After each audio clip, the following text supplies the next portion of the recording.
Hi parents, it's Mrs. Ramsdale. Today I'm going to take a minute and show you how to use the parent portal um, for your Infinite Campus.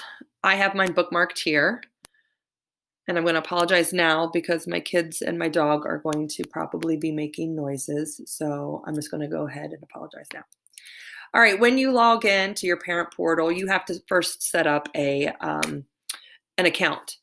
Um, because I can never remember passwords, I've saved mine, and when I log in, I cross my fingers and hope that the computer saves it. And here you start with your message center. A lot of these things will be from whatever school your kids go to. So mine go to the middle school and the elementary. Then there's also district announcements. But what I want to show you first off is here. Let's see here. If you go over here to today. This is my son Owen, and then you can also toggle between if you have more than one child. So this is my fourth grader, Carson. Carson doesn't have grades, so I'm going to be focusing on Owen. Owen's in sixth grade on the red team. And so I want to show you guys how to check their assignments, their missing work, their incomplete work, and their grades. First, their grades. You come over here to the black side, click on grades. Carson, please go let Kona out. Thank you.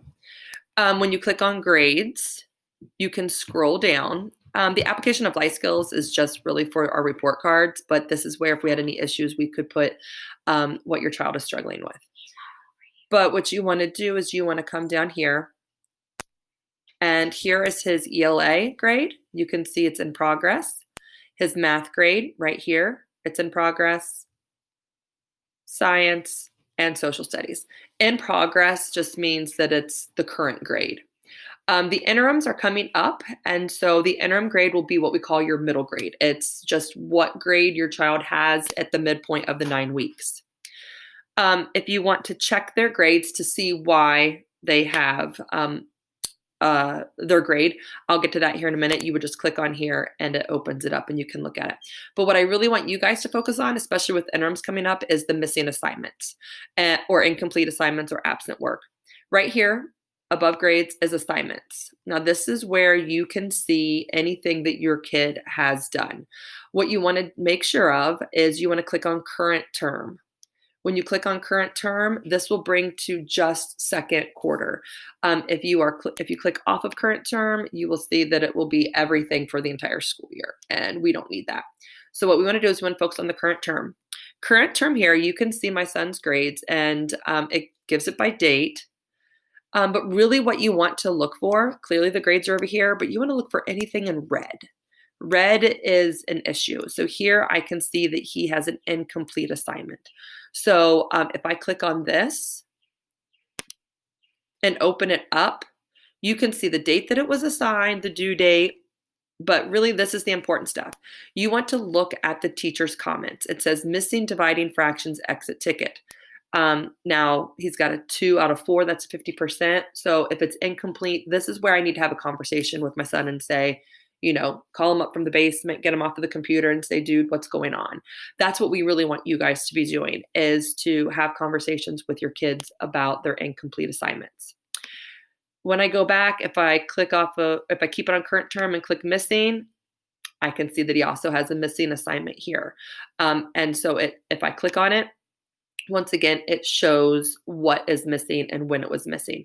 And just so you know, all missing assignments equivalent or equal to a 0% in the grade book until that's gone. Now, what you need to make sure of is you need to make sure any missing or incomplete assignments are in before November 18th, which is next Wednesday, because that's when interims are going to be due. Once interims hit, we are not accepting any work from the first half of the 9 weeks, the first 4 weeks. So those missing assignments will then remain missing assignments in the grade book. Let's see here. So go back again. These are where you want to be in the current term, and you can look for those incomplete. And then when you click on current term and missing, that's how you get to the missing assignments. Now, grades are right here. I'm going to go back to that. So I'm looking at Owen's grades. They're pretty good, but I would like to see what his B- for ELA is. So if I click in here, I can see There are formative assessments, there are iReady completions, which kids need to be completing their iReady weekly, and then there's practice activities. Over here on these plus signs, this is where you can break down their grades a little bit more and see more in depth where they're scoring or how they're scoring. So if I click on his iReady, I can see that he has completed for the last 3 weeks all of his iReady. So that is why he's got a 6 out of 6, so 2, 2, 2. But now let's look here. This is where he's earned 9 out of 11 points. When I open this up, I can see right here that one of his assignments back in October, it was a 4 out of 6. And so that's a 67%. And so I would need to talk to him about that and discuss with him how he needs to be making sure that he's checking his work before he completes those activities. If you want to go back to some of the other ones, I can go check his science. I can check his math. Take a look here. I can see where he's doing well, where he's getting his points. I can see that there's some formative assessments here. But there again, there's that incomplete. That's what we need to really focus on, are those incomplete and missing assignments. If your child is absent, most likely we will mark it missing, but in the comment, we will mark it as absent work. Once we get that, that assignment turned in, we can adjust the grade and then it goes away. If you click down here, you can also see there's that missing, and that's what's bringing his grade down here. So once he gets those turned in, that B+ will probably turn into an A. That is Infinite Campus for now. You can also check attendance here. Attendance, you can see where your kids are checking themselves in. If there's anything absent, he does not have any absence right now, but back here in Q1, he did. You can click on that and see what it was. What was that counted for? And so you will see that he had a doctor's and it's considered excused. So you also want can be checking in on their attendance. If you have any specific questions about Infinite Campus and something you would like to see, please feel free to shoot me an email or talking points, and I can take care of that for you. Hope this helps.